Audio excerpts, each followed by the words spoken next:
The Mont Blanc pen freezes in my hand mid-signature, ink bleeding into the acquisition contract like a wound. Through my office phone, Nadine from Velvet Knot Weddings clears her throat with the hesitation of someone delivering terminal news. I'm sorry, miss. Wade, but your family has asked that we remove you from the guest list. My gaze drifts to the Seattle skyline beyond my window, a panorama that usually reminds me how far I've climbed. 48 floors up, overlooking a city where my company now controls 18 premier venues. Below, the dotted lights of traffic flow like blood through veins, people moving forward while I sit suspended in disbelief. There must be some misunderstanding. I say, my voice steadier than the trembling that starts in my fingertips. I contributed $60,000 to my sister's wedding. Yes, well, Nadine pauses. I was told those funds were considered a gift with no expectations attached. The contract before me, a $7 million hotel acquisition that would expand Wade Collective into our fifth state, suddenly seems trivial compared to this betrayal, arriving on what should be my moment of professional triumph. The money has already been allocated to vendors, Nadine continues, her voice tightening. Your parents were quite clear this was discussed with you. The pen creates another dark blot on the paper as my hand tightens. 6 months earlier, I had quietly transferred the funds after overhearing Celeste fretting about costs during Sunday dinner. We might need to scale back, she'd whispered to our mother in the kitchen. I'd pretended not to hear, stepping back into the dining room where my father was congratulating my brother-in-law on his promotion to regional sales manager. That's a real career, Dad had said, raising his glass. When conversation turned to my recent acquisition of 3 vineyard venues, Dad had chuckled. Eleanor's still playing event planner, but at least she's having fun. I hadn't corrected him, hadn't mentioned the 8-figure revenue, or my company's expansion into 4 states. Instead, I'd written the check the next morning, telling myself success would eventually speak for itself. Please email me a breakdown of how my contribution was allocated. I tell Nadine now, my voice cooling to the temperature I reserve for difficult negotiations. Miss Wade, I'm sure your parents. The email, Nadine. Itemized expenditures. Today. Her nervous swallow carries through the line. Your parents assured me this was all discussed with you. I don't want to be caught in the middle of a family. This isn't about family. It's about business. My hands have stopped trembling. I pull up my company's vendor database on my second monitor, fingers moving with newfound purpose. You'll have the breakdown in my inbox within the hour. Of course, Miss Wade. I press the intercom button the moment the call ends. Amber, connect me with Jessica in legal, please. Not my parents. Not Celeste. Not the angry confrontation they might expect. The Wade family taught me one thing well. Power speaks louder than emotion. I stand and walk to the window, pressing my palm against the cool glass. For a fleeting moment, my reflection reveals what I try to hide in board meetings. The little sister still seeking approval. The daughter whose achievements are minimized. The outsider looking in at her own family. A single tear threatens, but I blink it away before it can fall. 20 minutes to compose myself before Jessica arrives. 20 minutes to accept that my only sister's wedding might become the final battlefield in a war I never wanted to fight. The Seattle skyline blurs briefly before I force myself to focus on the buildings my company now owns. The venues where other families celebrate their milestones. The empire I've built while mine continued to overlook me. I straighten my shoulders and return to my desk. The contract awaits my signature expansion, growth, success, all the things that have never been enough to make them see me. But perhaps now they'll have no choice. The Velvet Knot email lands in my inbox with the sterile politeness of a surgical knife. I sit at my desk, fingers hovering over the keyboard, pulse thrumming as I scan each line. As per our conversation with Richard and Diana Wade, we're pleased to confirm their generous gift covering all primary vendor expenses for Celeste's wedding. My palm presses against my chest as if to physically hold back the dawning realization. Their generous gift, not mine. I grip the edge of my desk, steadying myself. 3 clicks into our vendor management system, and there it is, confirmation that stings worse than the uninvitation. Every single wedding vendor for Celeste's event appears on my network chart.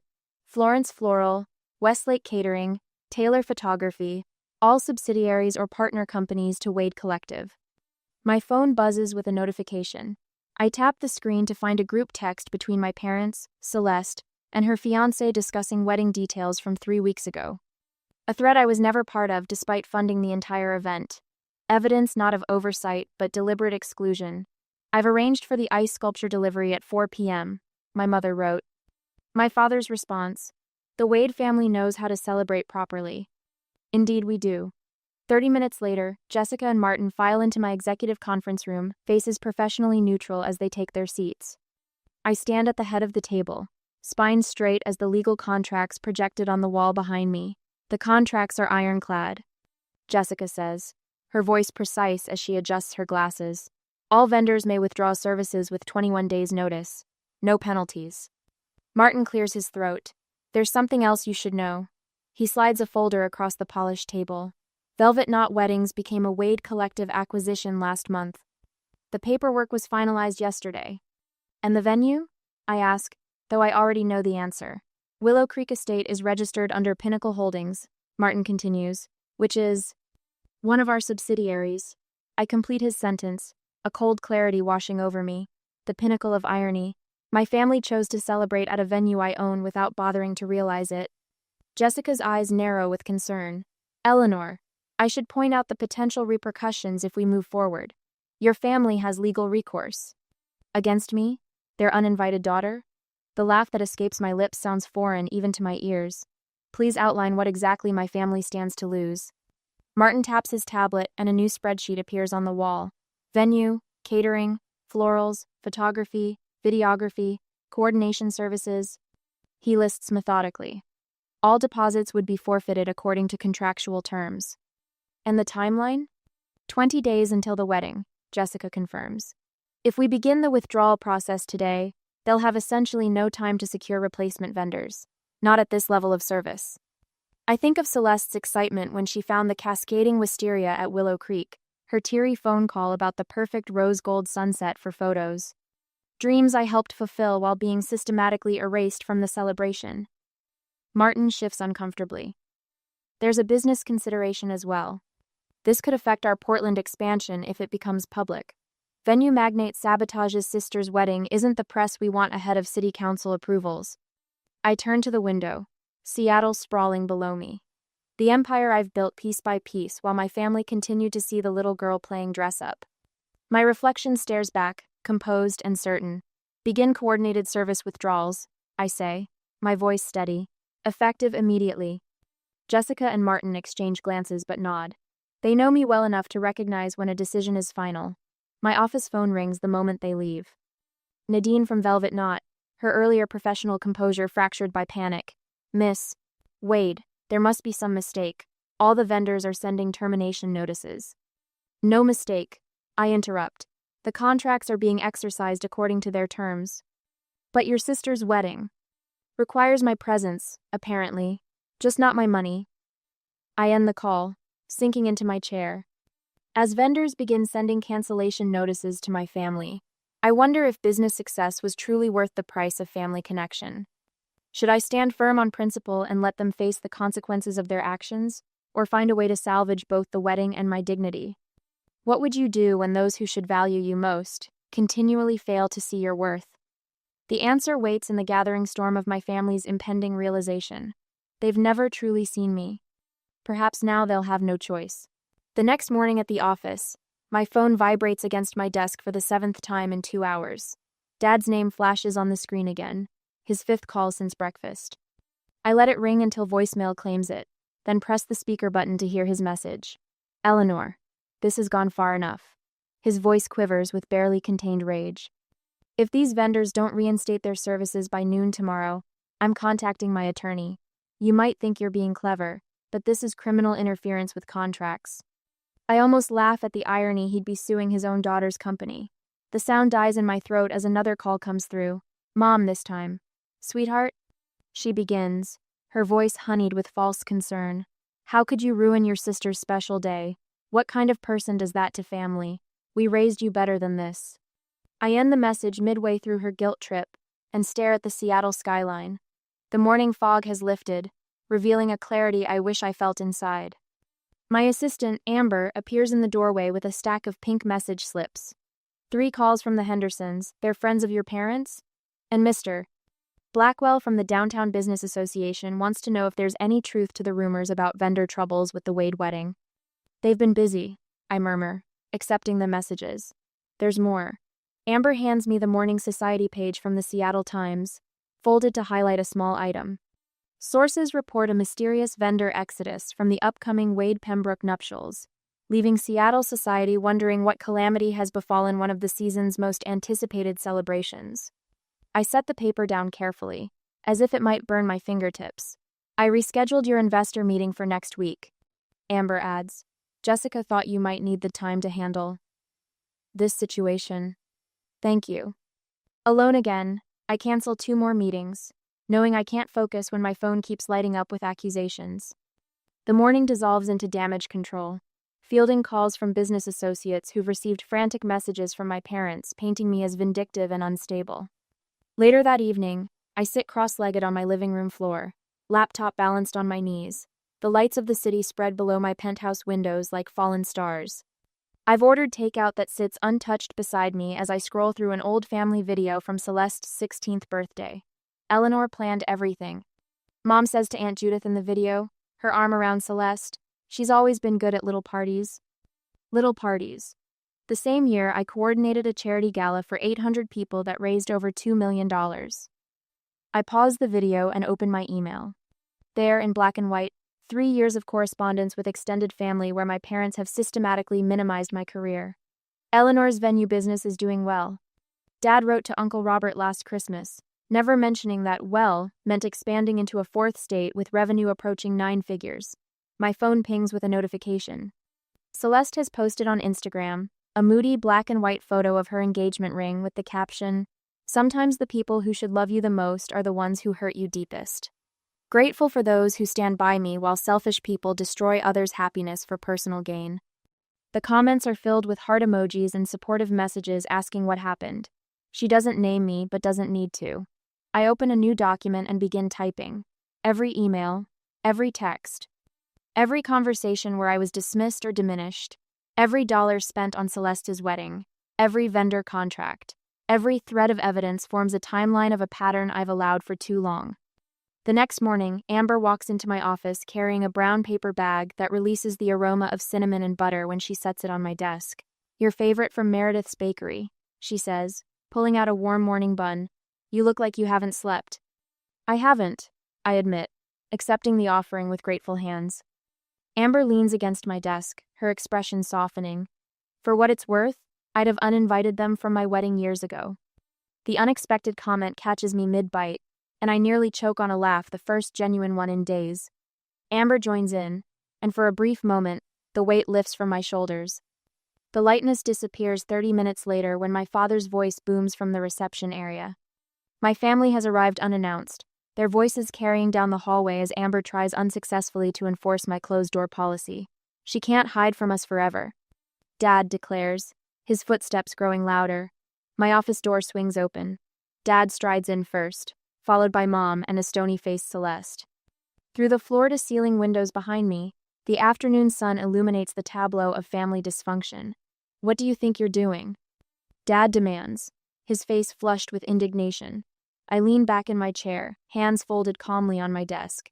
"Exactly what you taught me, protecting my investments." Mom steps forward, her hand fluttering dismissively. "It's just a silly wedding invitation, Eleanor. Why make such a fuss? We thought you'd be too busy with your project to attend anyway." Project. I savor the word before reaching for my phone. "Let me show you my project." I pull up the group text they created for wedding planning, the one I was never included in, and project it onto the wall screen. Message after message appears. Discussions of seating arrangements, floral designs, menu selections. Mom sharing the credit card receipt for the venue deposit. "Just put it on our card, we can use Eleanor's money, but say it's from all of us." Dad's message. "She'll never know the difference. She's too wrapped up in her little business ventures." The blood drains from their faces as their words fill the wall behind me. "Did you think I wouldn't find out?" I ask quietly. "Or did you just not care?" Celeste sinks into a chair, staring at the messages as if seeing them for the first time. Mom opens her mouth, closes it, then tries again. "We were trying to simplify things," she manages weakly, "but something has shifted in the room, and within me." Looking at their stunned expressions, a realization washes over me. I've spent years chasing their approval, but I've built something they can't dismiss or diminish any longer. I don't need their validation to command respect. The door opens again as Jessica and Martin enter, arms laden with folders. Jessica, ever the professional, nods to my family before setting a slim portfolio on my desk. The solution you requested, she says, opening it to reveal a detailed proposal. Martin steps forward with a tablet displaying photographs of the Laurel House, one of my smaller estates. Everything can be ready within the original time frame.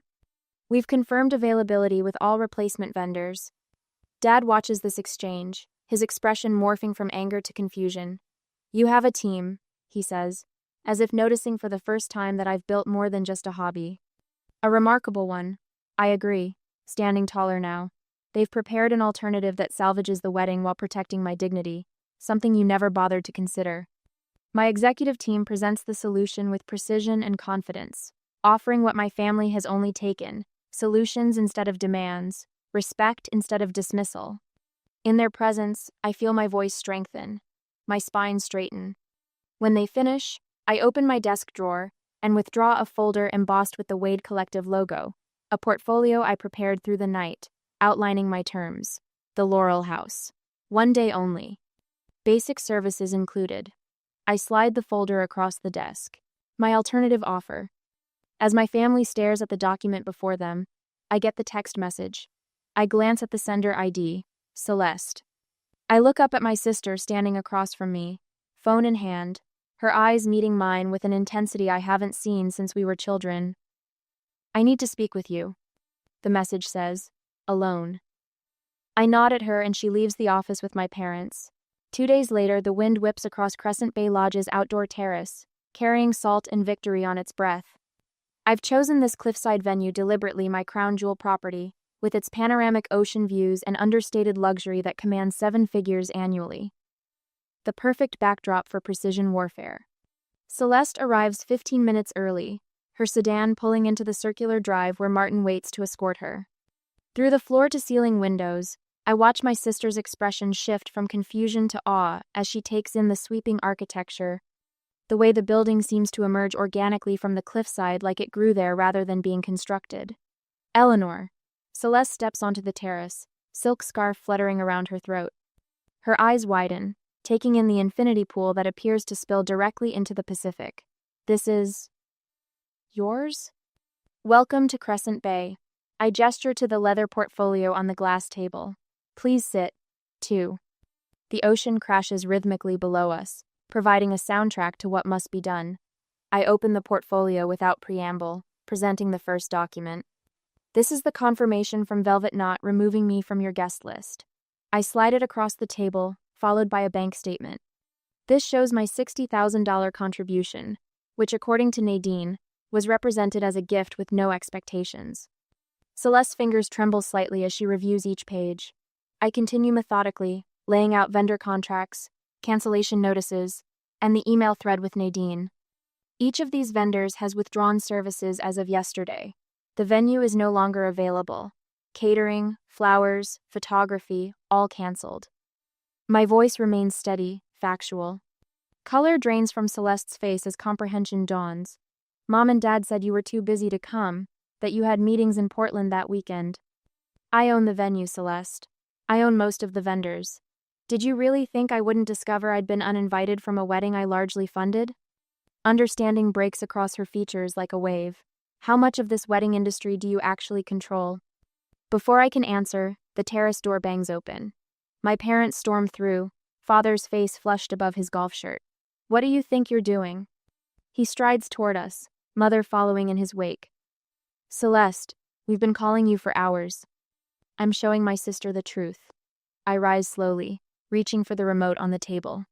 Since you've spent years hiding it from her. Father waves dismissively. This childish tantrum over a wedding invitation.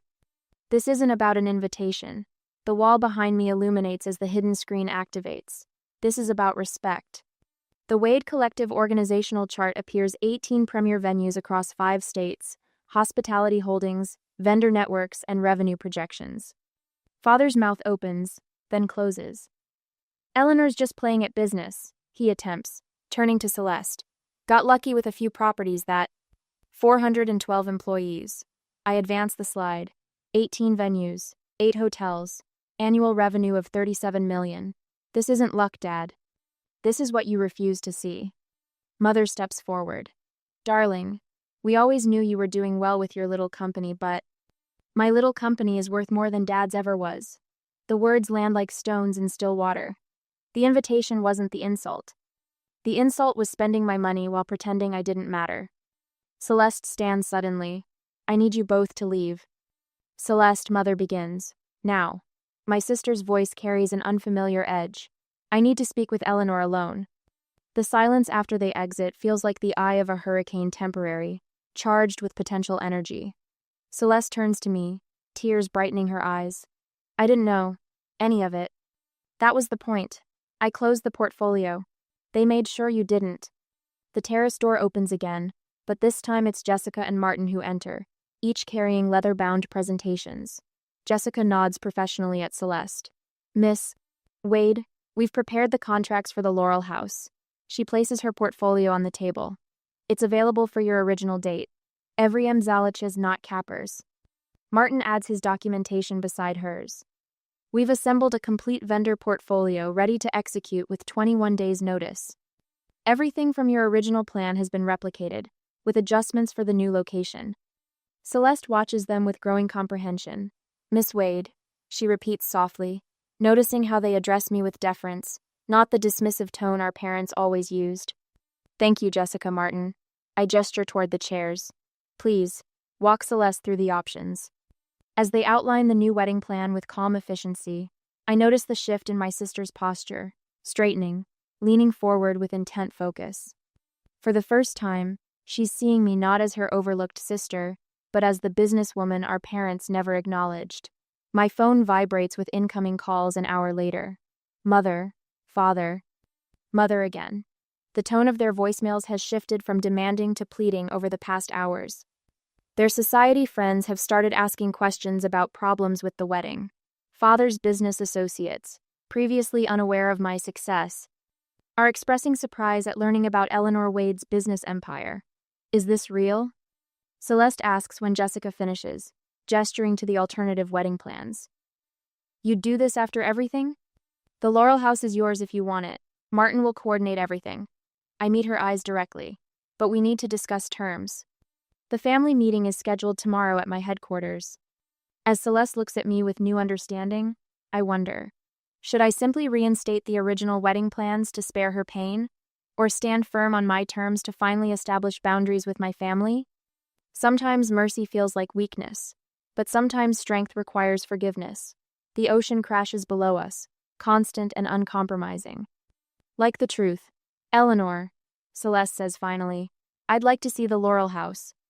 I nod to Martin, who begins gathering the contracts. This isn't victory yet, just the first acknowledgement of a battlefield that has existed for years. My phone vibrates again. Another parent calling to plead rather than demand. The balance is shifting, but the war isn't over. It has only just begun. The next day, at headquarters, the family attorney's briefcase snaps open with military precision on my conference table. My father settles into the chair directly across from me, checking his Rolex for the third time in 5 minutes, a nervous tick I've observed since childhood, whenever he feels control slipping away. Mother arranges herself beside him, her forced smile as brittle as the pearls around her neck. We've drafted a reasonable compromise, Father says, sliding a document across the polished surface. You reinstate the original vendors and venue, and will ensure you receive a proper invitation. I don't touch the paper. Through the floor-to-ceiling windows behind them, Seattle's skyline forms a glittering backdrop that seems to underscore the distance between us. Them still seeing the daughter who needs their approval, me seeing clearly for perhaps the first time. A compromise suggests equal standing. I say, my voice steady. There's nothing equal about spending $60,000 of my money while excluding me from the event. Mother leans forward, her perfume the same scent she's worn since I was a child suddenly cloying.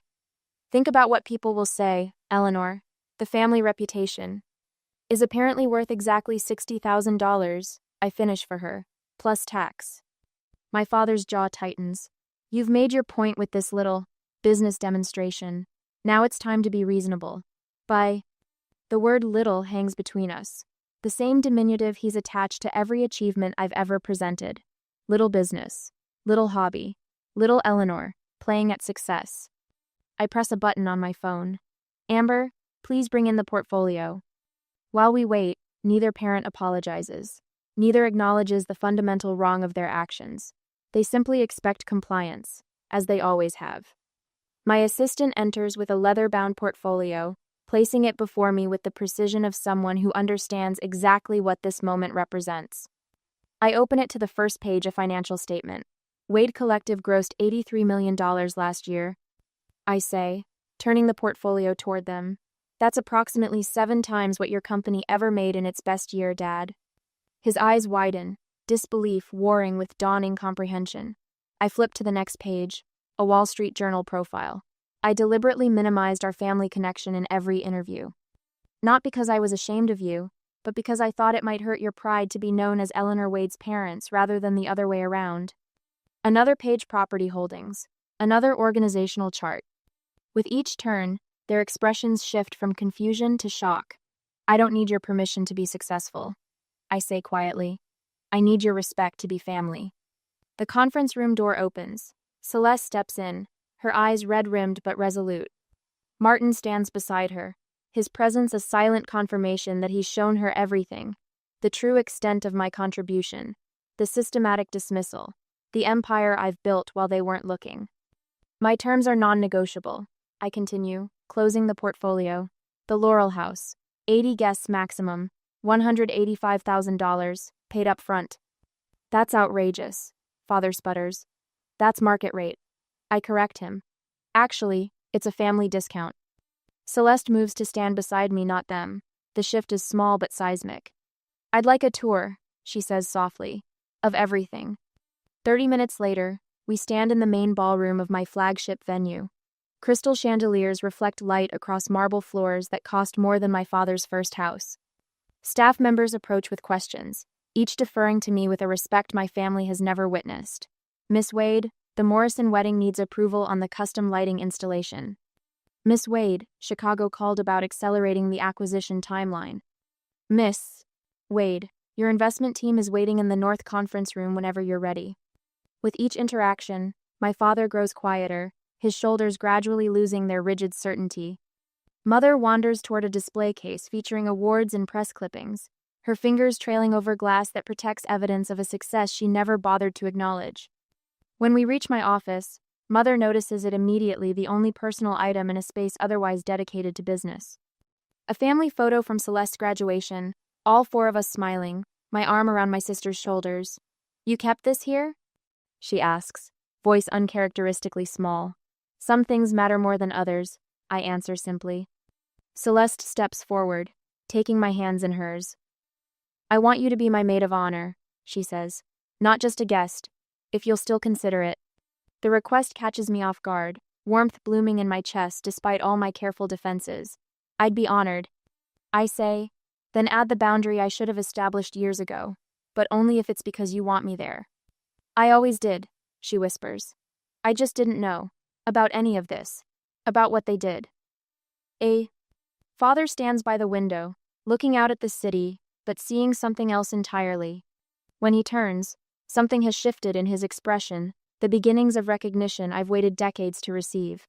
We saw what we wanted to see, he says finally, the admission falling from him like a weight. We never really looked. In my outer office, Mother silently writes a check for the Laurel House, her hand trembling slightly. No complaints about the cost, no further attempts at manipulation. The power has shifted not because I demanded it, but because reality finally broke through their carefully constructed narrative.